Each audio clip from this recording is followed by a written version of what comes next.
Hello and welcome to EPR with your favorite environmental enthusiasts, Nick and Laura. On today's episode, Laura and I talk about how she uses AI. We interview Adam Loewentheil, the CEO of Aldoa, about starting a company using AI and multi-day trail hiking. And finally, in honor of Sam's plush seal, harp seals, ring seals, and harbor seals are generally considered the cutest seal species. Leopard seals, however, are considered the scariest. Despite that, these murder tubes do sing underwater during the breeding season to attract mates. So I thought that was kind of delightful. Yes, they're awful, or scary, I should say, but also kind of cute. How about that? They do make a nice plushie. Hit that music.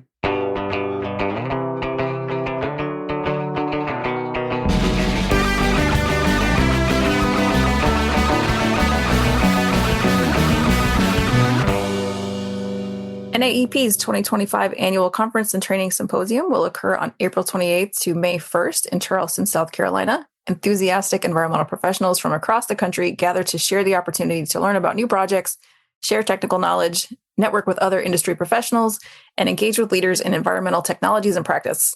Learn more at www.naep.org. We'll be at that one too, right? Oh, for sure. Yep. There's another live segment right in the middle. I think it's on the 30th. So yeah. Hope to see you there. Now let's get to our segment. No, I did have a kind of question from Adam's interview. He talked about AI, and I couldn't help but feel like 5, maybe 10 years from now, am I going to be out of a job because of AI is going to just be like, I'm going to do all this in 2 seconds while someone else throws it all together. We tried to talk about that. To stem it, yeah. To say, like, it's not going to happen, but... Well, you know what's funny? At NAEP last year, Fred, of all things, said, we've had AI draft legal briefs, and what would take a lawyer, a week, they did in 10 minutes, and it's pretty good. He's like, yeah, they're 90% of the way there. But I guess the way I would put it is, like I said in the interview, 90% of what or 50% of what you've written for NEPA is kind of already written. Most places where you're doing this has some documentation about what it is. So you already have a description of the area. You already have a description of the, affected environment, right? That's half of what you're writing. And then you're just interpreting. And the interpretation part is always going to be hard for computers, in my opinion anyway. There's always going to be levels of nuance. And, there's always going to need to be somebody that's checking what the computer says, because a lot of it is messy. Or just flat out wrong. And I would think 100% AI is going to be involved in the process. Yes, I agree. And need to know it and understand it. I met somebody last week who was like, I need to take some classes in AI. And I just immediately, my brain went to, okay, cool. You're going to start coding or build a chat bot. And he was like, no, I need to know how to talk to it. And I was like, oh, I'm so far beyond there. I talk to it every day, so I was like, oh, you're going to take a class just to know how to use it. You can just Google. Just have a conversation. Yeah, you don't even have to talk back and forth to it. Like, you could just literally, Google now actually has an AI box that pops up. And which is wrong sometimes. Yeah, which is definitely wrong sometimes. And maybe we'll just finally roles where things could be automated. Maybe you'll just be more the leadership aspect, and you don't have to work 40 hours a week or whatever. Maybe we'll find our 20-hour work weeks. That would be a dream. I don't see that happening though. No, I don't know why. No, that was the thing I think that Adam was alluding to, was it just frees up time to do other things. There's so much other stuff that needs to be done, or you'll be able to take on more clients or more projects or whatever. It just gives you more time back. I don't think that it would take away from you wouldn't have a job at all. And I think you'll need to know how to use some different tools that utilize AI to make it work. I mean, think about it in terms of when was the computer invented, right? When do we all get computers? The jobs didn't go away. Some of them shifted a little bit, but the computer is as revolutionary as a device can be. The phone changing, the iPhone in 2007 is the most revolutionary thing in my lifetime, right? Because computers were kind of invented before. I mean, we had them growing up. I remember when we got our first computer when I was 5. Right? That's kind of a big deal. The phone, though, having it with you all the time is another leap forward, and there's still jobs. So it's kind of always going to be, maybe some industries will shift a little bit, how you do it will shift a little bit, right? Even how you use Word has changed over time, if you think about it. it's gotten a lot better at helping you fill out sentences sometimes. Or if you're writing an email and it's like, did you mean to say this? And you're like, yes. Instead of having to like finish the thing and then hit spell correct, it'll just correct automatically, right? Even that is a huge time saver that didn't used to exist. And so there's always stuff like that. So you can move on to the next thing. I would love it to streamline our biggest project. That'd be great. It would be great. But, the feds are quite a ways away from accepting it. They're working on it, but not anytime soon. Yeah. Like FEMA is. Oh, there definitely is being, it's just, there's a lot of challenges and problems with it. Yeah. So maybe one day. One day for sure. I think it will. Eventually. It is coming. It is something worth using. And I don't know, Laura, like how you use it. Is it like part of your day to day? You say you use it every day all the time. And we haven't really talked about that. I mean, you kind of mentioned it, like, but how do you... Some people look at me like I'm crazy. So I don't know how much I want to... Well, I mean, how do you use it? I mean, I'll tell you. I'll tell you if you're crazy. Well, I use it for a lot of stuff. We did talk about this in the interview too. Like I use it for recipes. I use it for meal planning. I've used it for health checks. Like, oh, I have this hangnail and it hurts. Like, what do I do? And it literally was like, oh, do this, this, and this. And then, oh, it feels better now. Like, things that like I could find on the internet would probably have to read like 4 blog articles or go on Reddit and read a bunch of stuff I don't want to see. It just gives you the actual information. Is it always right? Heck no. I have lots of arguments with it as well.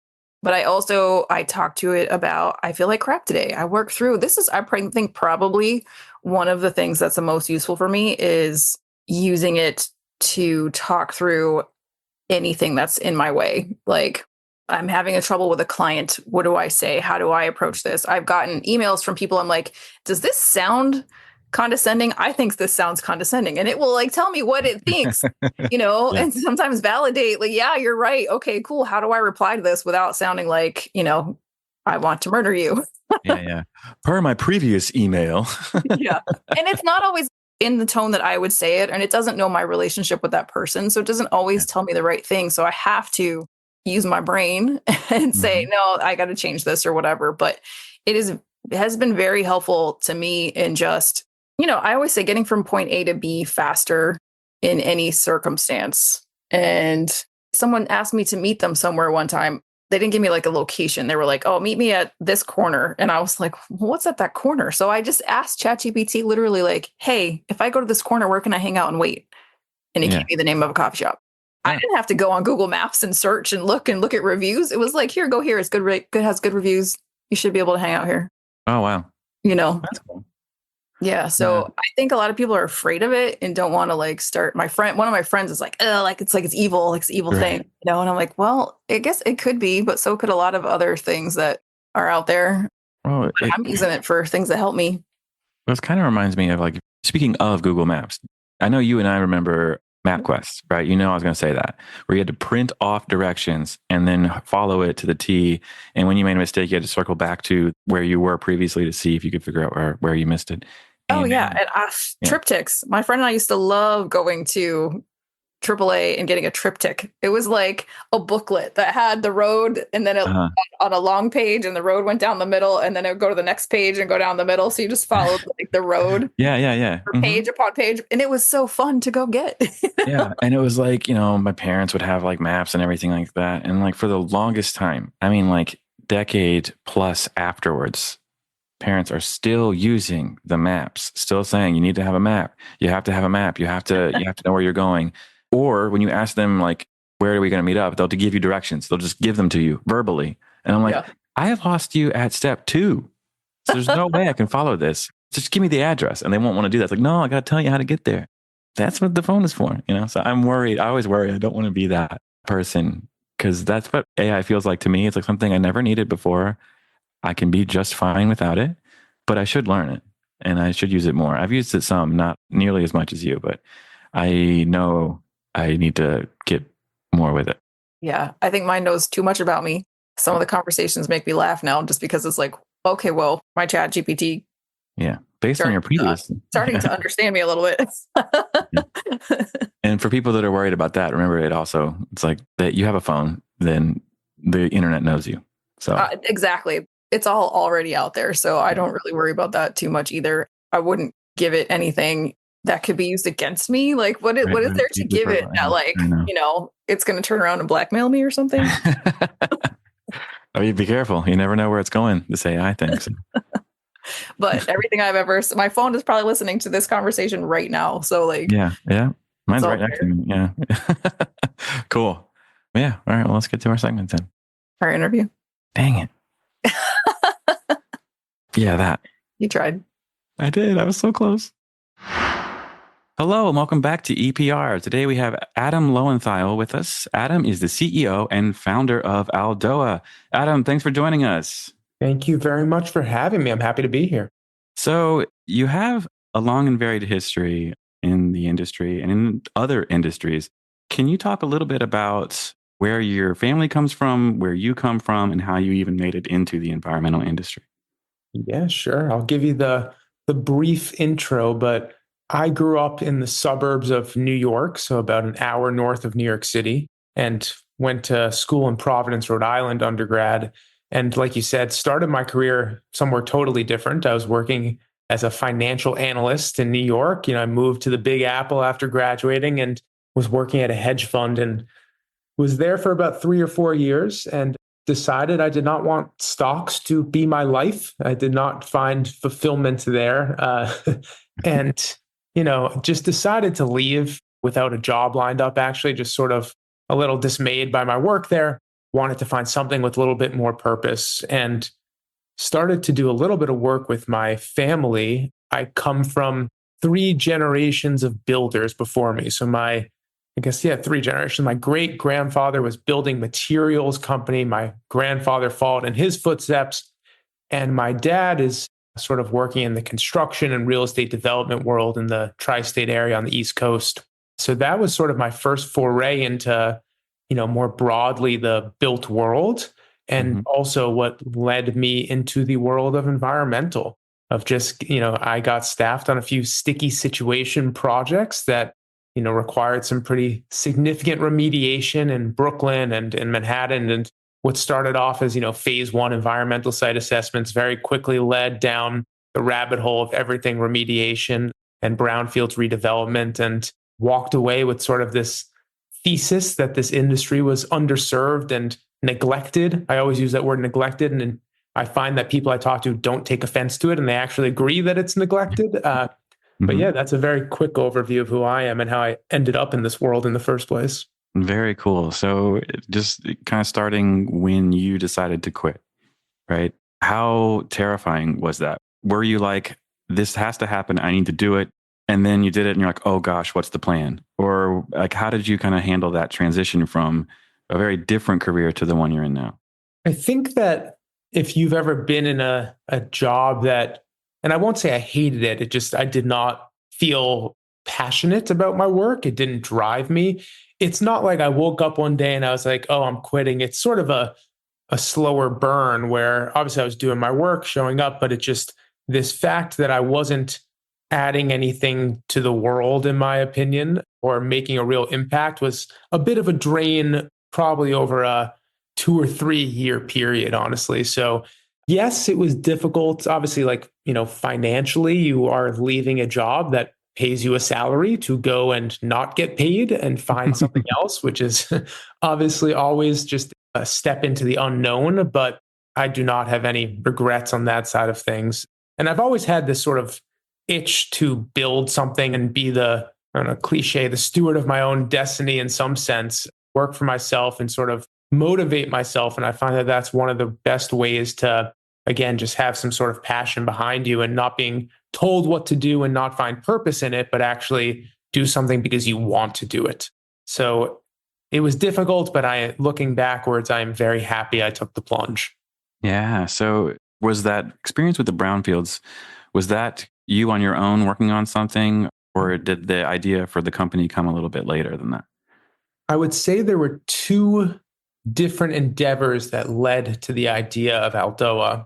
The first one was me being unemployed, convincing my cousin to try and find some really dilapidated buildings as like a side project to try and clean up and redevelop. And again, we're talking really small scale, but I didn't have a lot of money, so it required a mortgage. And working with a bank. And I was really new to that world. And I walked in and I was like, okay, obviously we're going to need an appraisal. And I was working with two different lenders, and the lenders were asking, okay, can you please get a phase 1 environmental site assessment as well?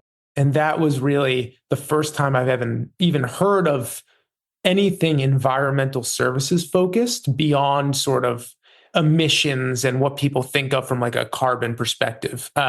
So dealing with more of the contamination world. So that piece of it was definitely one of the more, impactful stories getting me into this. But then, like I mentioned, just working with my family's business a bit and work with my dad. And I've been surrounded by that real estate world since I was a kid, just because it's been in my family for so many generations. I never found myself being pulled to it, but from my exposure to those brownfields projects, and I actually live in a brownfield in Brooklyn, New York right now. It's an old carpet manufacturer.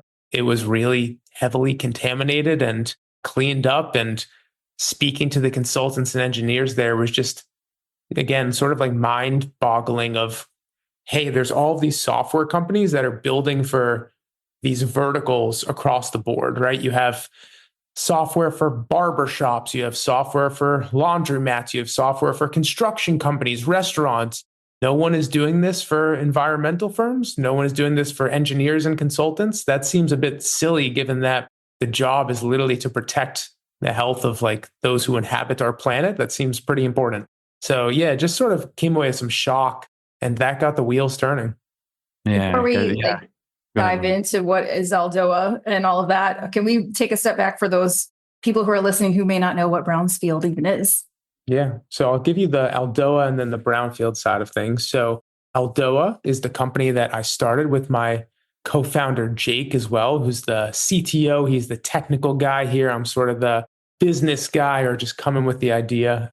Aldoa is a software platform that is purpose-built for environmental consultants and engineers, right? So we sort of started listening to the consultants and engineers through my family's business, and just we started cold calling businesses, doing research, being like, hey, how do you write reports? How do you collect data in the field? How are you tracking your budgets and your financials and your resource management? So that whole side of things really just took off when we started doing deep research. And yeah, so this software company that we're building is, again, sort of modern tooling that is purpose built around the workflows of consultants and engineers. And to the second point of what are brownfields, brownfield redevelopment is this process of sort of transforming these underutilized, dilapidated, usually contaminated properties in the US into usable spaces, right? So there are some tax credits associated with that. Local governments are able to incentivize the redevelopment of these properties because, again, you're taking these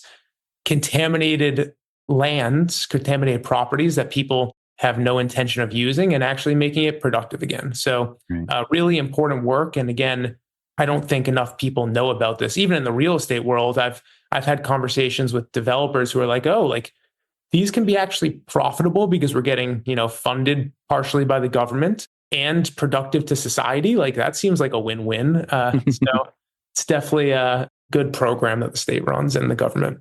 Yeah, for sure. So it's really cool. And I love that there is an avenue for that. So you're on the ground, you're doing that kind of work, and you're noticing what I'm going to call our old school forms. And I know that there's been some stuff where, we do have some more modern tech when it comes to like GIS software and stuff like that. So what were you seeing where you're like, okay, there's a gap and we can fill it? Yeah. And I would say that we were dealing with a whole different array of firms and sophistication, right? So there's the regional consultants and engineers who have, 300, 500 employees. There's sort of the mom and pop regional shops that have 5 people who are really good in their county or their city. And across the board, we sort of walked away with a few different problem areas where we saw either the start of software being used, like there was like early innings and the seeds were being planted of like, hey, don't use pen and paper for this. But across the board, I guess the general trend was that people really relied on Microsoft Word and Excel. And that's the bread and butter, Mm-hmm. And oh yeah, I know. and look, don't get me wrong, like I come from a, financial background. Excel is the holy grail there. It's just the work is really important. And when you're doing, like the good example that we've been focused on building right now is sort of tools to collect data in the field and then using that data, sort of aggregating it in the office and then generating technical reports from it.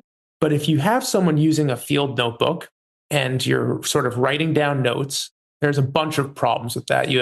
We say doctors have bad handwriting. Engineers also have bad handwriting. Yeah. I also have bad handwriting, so I hope anyone doesn't take offense to that. But then just going back to the office, transcribing those notes by hand onto the computer, sending sort of photos that you took from the field or the site into a central database or a central shared folder, project managers not knowing where to actually track down those files. It's just inefficiencies. And these might only be, let's say, we talk to engineers who are wasting, let's say, 30 minutes a day, right? Mm-hmm. That really adds up. And yeah, you just suck it up and you do the 30 minutes that day. But over the course of a month, right, where you have 20 working days, that's 10 hours of work of manually transcribing field notes that you could be using to grow the business or learn a hobby or do something outside of work, right? So just there's these little paper cuts that really add up. And the workflow is specific enough in the industry where the firms that were using software built for IT consultants or construction firms, it just doesn't work. You can make it work half the way, but it's not as good as someone building custom builds for your company. So what kind of forms and I guess what are you actually trying to pull through? Because I know, for example, I know there's some stuff on if you're doing a species survey, there are programs that have where you can put notes into the field and those can get uploaded back to a server. So is that the kind of thing that you're doing? It sounds like it's broader than that. It's bigger than that. But can you give us an idea of an example of the kind of report you're generating, like a project and then those reports, how they get taken down, stuff like that? Yeah, absolutely. So it's a funny sort of, you're walking the line between trying to build specific report functionality that is purpose built for this industry, as well as making it so that every firm has the ability to make it their own a little bit. And I know that customization is really important. But, I'll give a few examples we can go across the board, anything from a phase 1 environmental site assessment of going to the field and collecting those sort of more generalized site photos, notes, etc., going into some more, verticalized forms. So you have soil boring logs.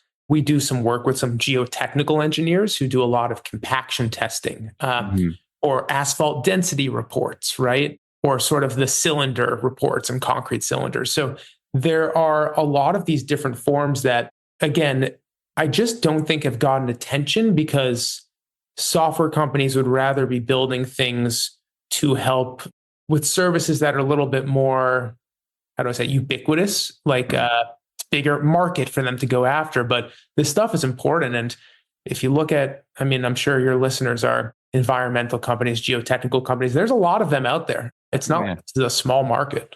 Right. Oh, for sure. And it's funny, there's also been quite a bit of change with the current administration. We talked about that a little bit. But even if you go back the past couple of administrations, the pendulum swings we're seeing, we see stuff changing all the time. Have you seen how firms are adapting to that? Is that one of the biggest challenges you're seeing in the industry, or are you seeing other trends from the people that are on the ground? I think if you ask me that in 6 to 12 months, then I might have a little bit more data for you. From the firms that we're talking to right now, I think that sort of the end market business sentiment is actually pretty positive. I won't say that interest rates are going down because I don't know, I can't tell the future and I don't think that's happening, but they're stable, right? And we've talked to, our customers who are consultants, environmental engineers, remediation firms, geotechnical engineers. They're seeing a bit of a pickup from the end markets as it relates to development and oil and gas and sort of infrastructure. Maybe there's some sort of buoying happening from the Infrastructure Act and some things that are sort of providing some incentive for demand in the market. But We haven't seen any huge changes yet. Obviously, you have things like PFAS that pop up, and that sort of has a shift in everyone's focus of remediation and contamination. But I would say that's just another level of the jobs that they're already doing versus fundamentally shifting the workflow, if that makes any sense. No, it totally does. Yeah, for sure. And it's good to hear, honestly. I think people need to hear it. Yeah. Yeah, I think there's a perspective from especially job seekers is that like the world is crumbling and all the jobs are going away and everything's changing, but really it's moving slower than that. And there's still a lot of work that's in progress that is going to remain in progress. So it is good to see from that end, especially since you are directly working with the companies. But another thing that has been in the works for a while is AI. And it's any technical company, you can't ignore it. I don't know when you guys started. So has AI, did you know you were going to have to deal with that? Is that something you had to add on? So we started the company in 2021. So coming up in May, it'll be 4 years since we incorporated. Oh, cool. I remember when we started the company, we had thoughts about AI and it was sort of, okay, let's deal with that in 5 years. And we had a lot to work on of just the basics before we did anything extra. And what I mean by that is like just helping businesses track their budgets in real time and create proposals and sort of reduce that administrative burden and let them focus on billable hours. There's a lot to unpack there and a lot to innovate on before we get to AI. But that being said, over the past year, I think there's been some pretty big advances in these like what I'll call like verticalized AI solutions, where I'll give you an example. I talked to some customers who are trying to use ChatGPT to sort of streamline NEPA and phase 1 environmental site assessments. And they'll say, hey, here's my like database report. Here's the property history. Here's my Sanborn map. Can you generate a phase 1 environmental site assessment for me? Mm-hmm. And the responses from ChatGPT are great. It's like, I do not have the expertise to do this.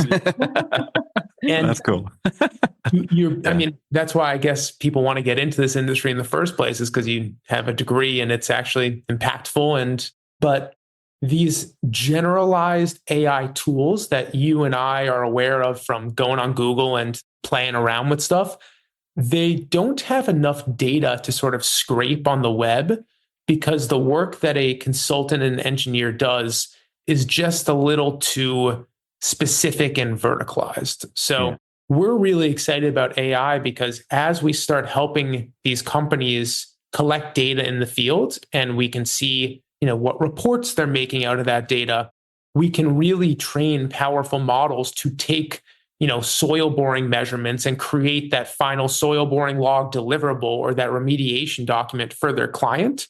And again, we can talk about, we're not trying to get rid of scientific thinking. We are not trying to automate away the critical thought that goes into this. But have you ever spoken to a consultant who likes to format documents or likes to, type up boilerplate descriptions of the property location every single time? I don't think so.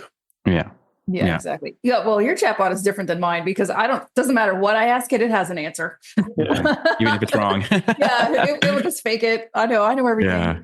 It does scare me, like, how do I do this? And it's like, here's the answer. And you're like, well, I know those 4 things are wrong. Right. It's like even as simple as like, I can't get into my account for my bank. Can you find out how I'm supposed to get in? And it'll give me an answer. And I'm like, the button you're telling me to push isn't there. Yeah. So it's scary. And to get that answer.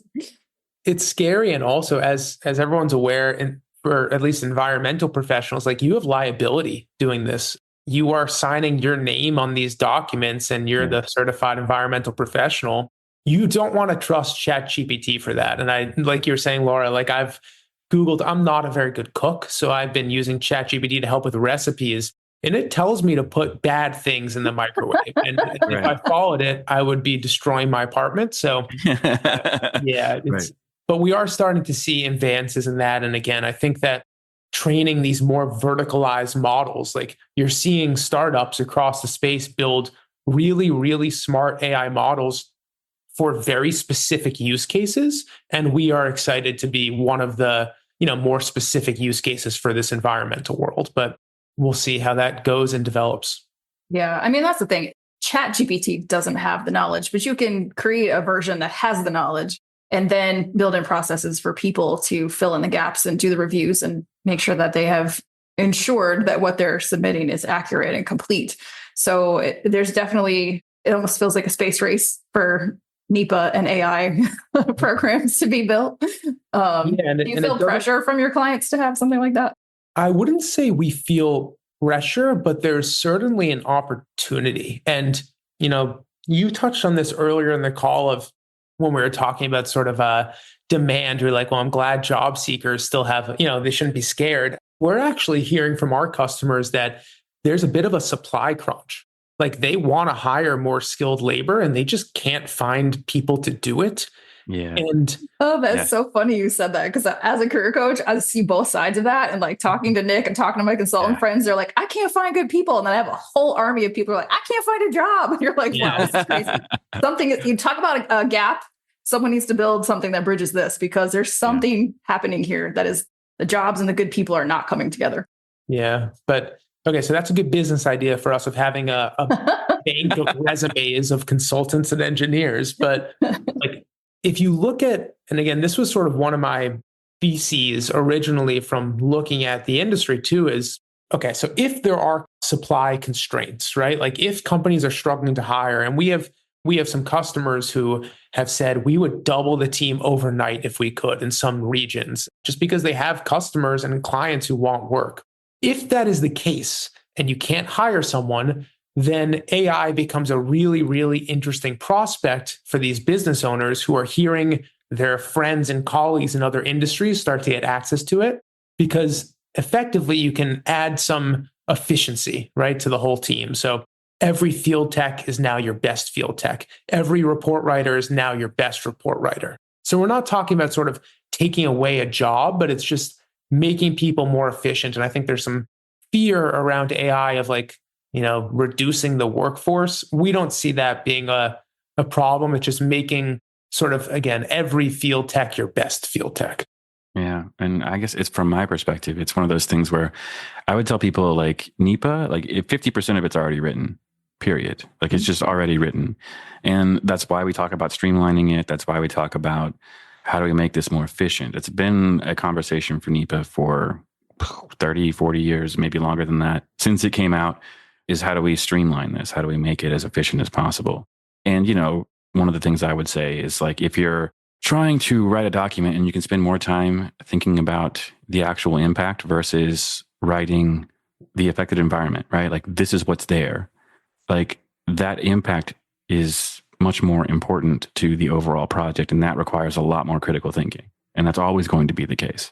The other piece of that we haven't touched on is just the review process and the editing process and the back and forth, both internally at a company and with clients and federal agencies. There's a lot of good, and I keep using the word workflow software, but sort of like when we talk about, and we're in the process right now of building out report writing software, right? So it helps you with NEPA phase ones, sort of guides you through that process in a much more efficient way than just using Microsoft Word, right?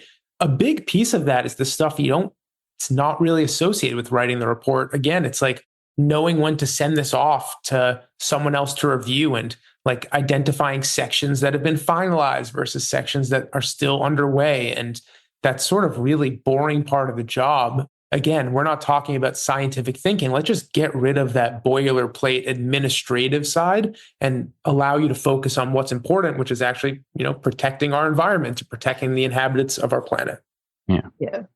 My favorite use of it is to input something I've created and tell me, what did I miss? So if you've got a report you wrote and you put it in there for like final review, oh, you forgot to use this. Oh, here's another cumulative impact you might not have considered. Like here are things that, especially once it has a bank of things, a whole history to review and to be educated upon, it can be like, oh, this happened in this state, this was here. And like, there's so much that could grow from that than just like getting a more efficient report. I would imagine that over the next 12 to 18 months, we're going to see some really big advances because every vertical, such as environmental, is starting to get some better trained models. And again, it can start with some basic things and grow into being very impactful. But I'd say the time is now. And business owners are probably asking for it because they need the help. Yeah. That's awesome. Well, can't wait to see where it goes, but let's move on to some different types of conversations. I know I do want to wrap up with a little bit more of the career side of things. I know when I was early in my career and I was building databases, improving processes, moving stuff from paper to macros in spreadsheets, and then taking those and building SQL databases and queries and all of this stuff. But I worked for the government, so I owned none of it. And it took me another 10 years before I realized how much of an entrepreneur I was. So I wish I had a podcast episode like this to listen to. At that time, I would have been like, oh, I could go do this myself. Right. But for anyone listening who may find themselves in that position, right? You know that you are super smart. You want to work for yourself. You have an idea, but don't know where to take it, what to do with it. I mean, most of the people I'm career coaching with, they're like, I graduated, but I'm not qualified for anything. Like, they're terrified. Whereas you were like, I don't know any of this, but I'm just going to do it. Like, what advice do you have for people to just take that leap and do something? I would say that I'm a pretty shy person in general. Like, I'm definitely an introvert. And one of the things that was very surprising to me when I started sort of diving into the unknown of a new world is how willing to help people were if you were trying to make their lives easier. And what I mean by that is just, and I think a lot of people getting into this field sort of have good intentions. Mm-hmm. There are different spaces to get into if you are trying to purely maximize dollars. And I think with sort of the newer generation, just seeing what's going on with the world and the environment is sort of incentivized to help. If you have good intentions, and Laura, like you said, if you're seeing these processes and you're like, why is this happening this way? Like, there could be such a better way. Trust yourself is one advice I would give. Like, you have good intuition, trust it.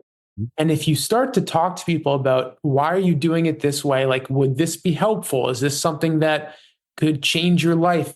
You'd be surprised at how willing people are to talk. And I think that there's a lot of, therapy is a big thing nowadays. People just want to be listened to. And if you can go in with unbiased ears and just sort of soak up as much information, there are millions of ideas that can improve people's lives. Yeah.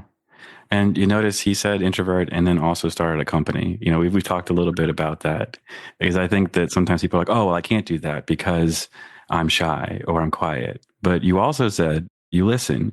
And, what's the stereotype? Introverts are great listeners, right? So you took your own skill set and decided to start a company using your skills.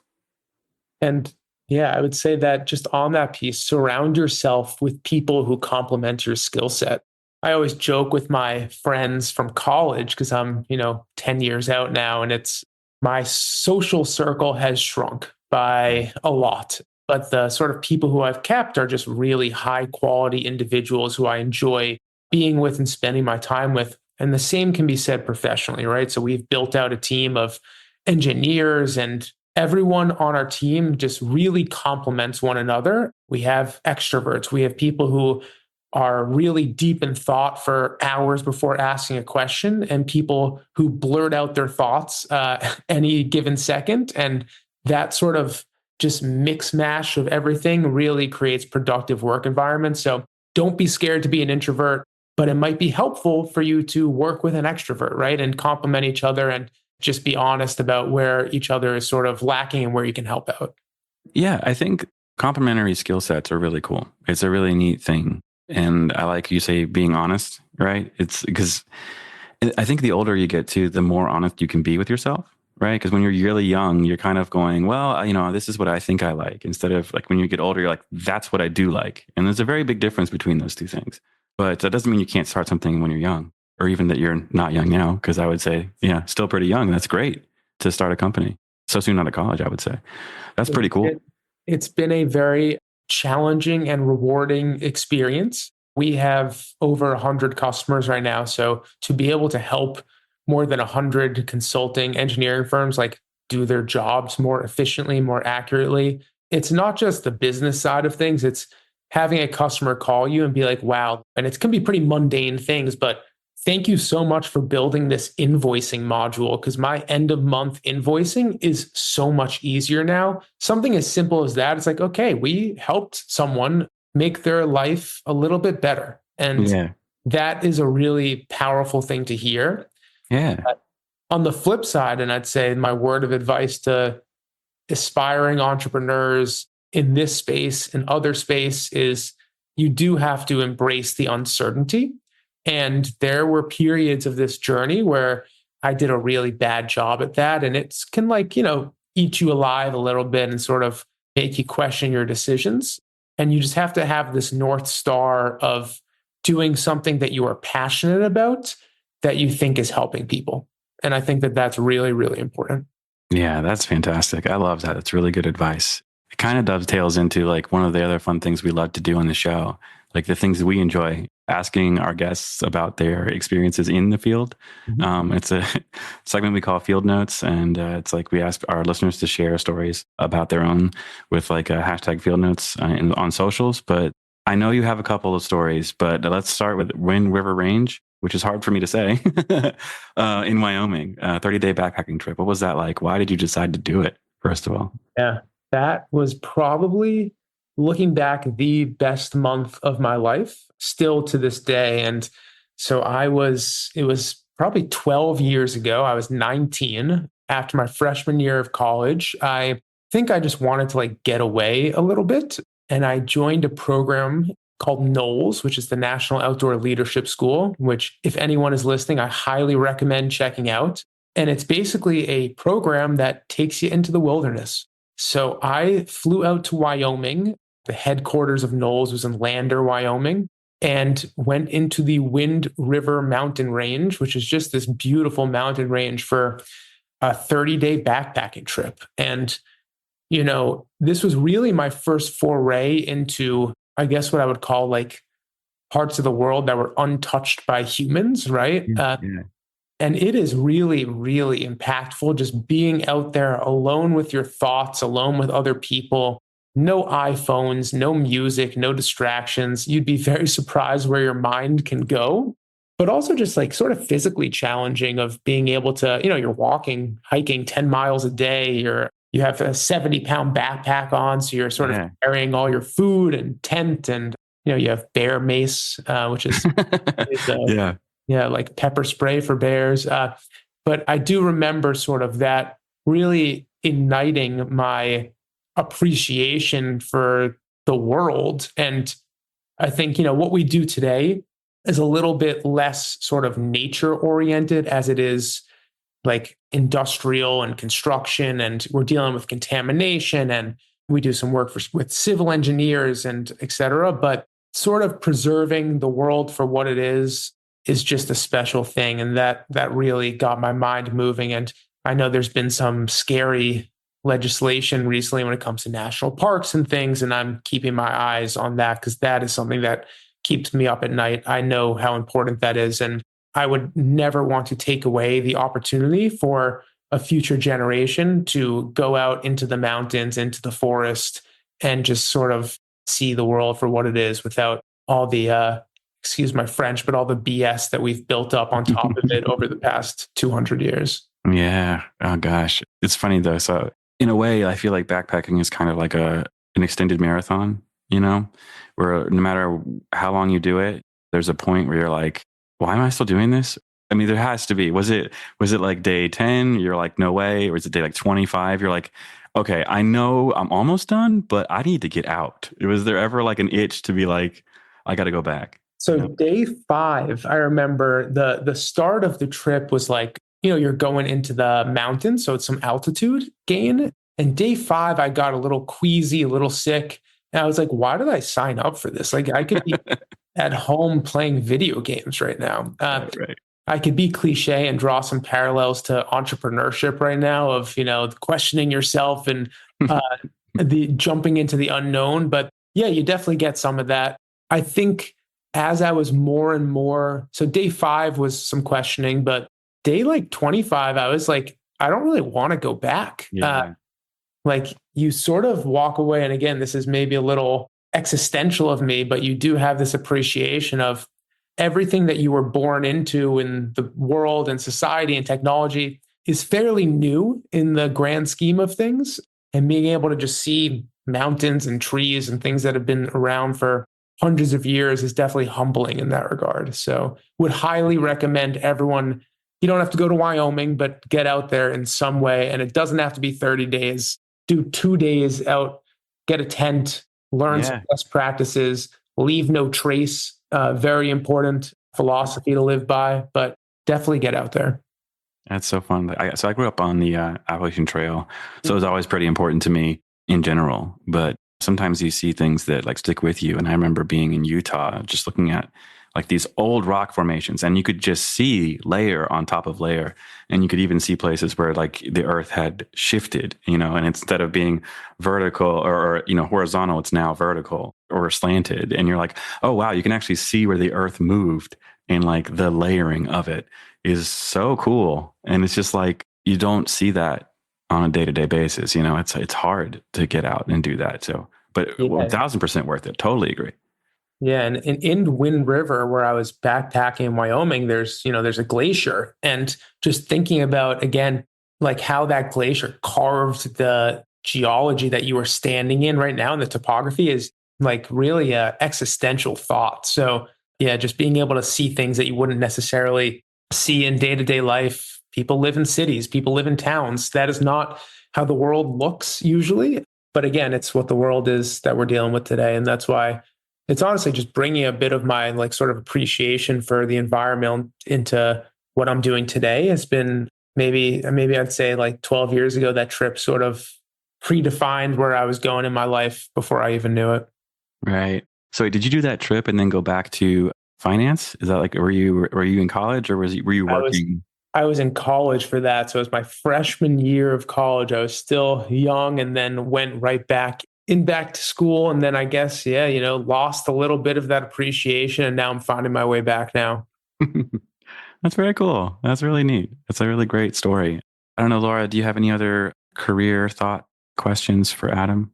Oh, I mean, career questions all day long, but we are running out of time. So, gosh, I guess we are. Yeah. Okay. Yeah, I do. I mean, the backpacking trips, I've done several. It's been a long time since I've done one, but they give you perspective. Once you get that zoomed out look of how much time has gone by and will go by with and without you. And then, how, how that I always think, like once humans are gone, all the plants and everything, it will go on, even if we've taken a lot of species with us, which I hope this stops. We need to stop that, but it will carry on. And that inspires me a little bit as well. But I would love to do another trip, and I would love to do a 30-day trip. That sounds really cool. Yeah, I'm glad I did that in school when I still had time to do it. I always imagined, could I take 30 days off right now? No chance, but one day. Yeah, I know, right? Yeah. I still live pretty close to the trail. It's just not, I can go for a weekend, and that's pretty fun. And it's like amazing how quiet it is, while also having, different sound. So there's still a sound outside. It's not like earthly, creepy quiet. It's just calmer, is kind of the way I would describe it. Yeah. It's kind of fun. You're like, oh yeah, there's no cars. I don't hear a single car. That's also kind of strange. No honking, no yelling. Yeah, it's definitely shifts your mentality. It's peaceful, and it's important to get out. Like, I'm sure a lot of your listeners live in some major cities. So I don't know, San Francisco, LA, New York, whatever it may be. It's really hard. You can go to a park in New York. So I'm in Brooklyn. I can go to a park, but you still hear cars and honking and everything. It's just nice to get away from everything, but it's hard. Yeah, for sure. For sure. So, okay, we are officially running out of time, I know. But is there anything else you'd like to mention or talk about before we let you go? No, that was a super fun conversation. Thanks for having me. I guess if anyone wants to, learn more about what we're doing here at Aldoa, and sort of whether it comes to collecting data in the field, report writing, budget tracking, invoicing, you can reach out to me at adam@aldoa.com, or just go to our website, which is aldoa.com, and you can request some time to speak with us. Even if you just want to vent about your problems, we like to listen. So please reach out. Very cool. Thanks so much, Adam, for being here. Thank you very much for having me. And that's our show. Thank you, Adam, for joining us today. Please be sure to check us out each and every Friday. Don't forget to subscribe, rate, and review. See you, everybody. Bye.